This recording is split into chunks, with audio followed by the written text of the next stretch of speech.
الله الرحمن الرحيم طاسين تلك آيات القرآن وكتاب مبين هدى وبشرى للمؤمنين الذين يقيمون الصلاة ويؤتون الزكاة وهم بالآخرة هم يوقنون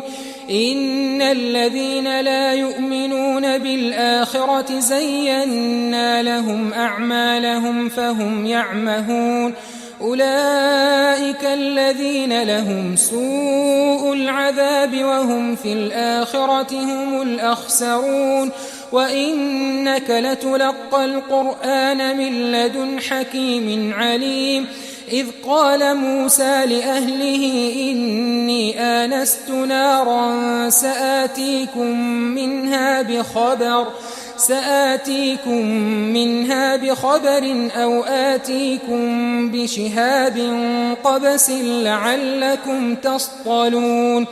فلما جاءها نودي أن بورك من في النار ومن حولها وسبحان الله رب العالمين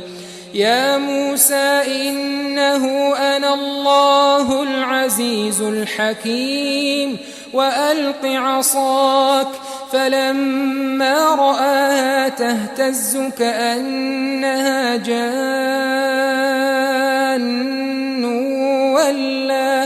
ولا مدبرا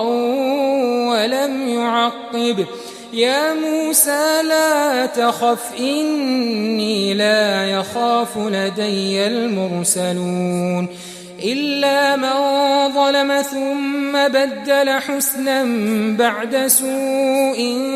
فإني غفور رحيم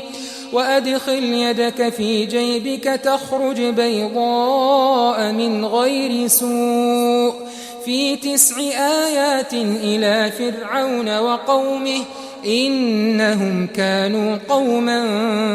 فاسقين فلما جاءتهم آياتنا مبصرة قالوا هذا سحر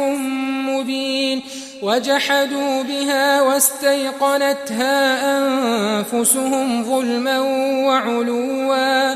فانظر كيف كان عاقبة المفسدين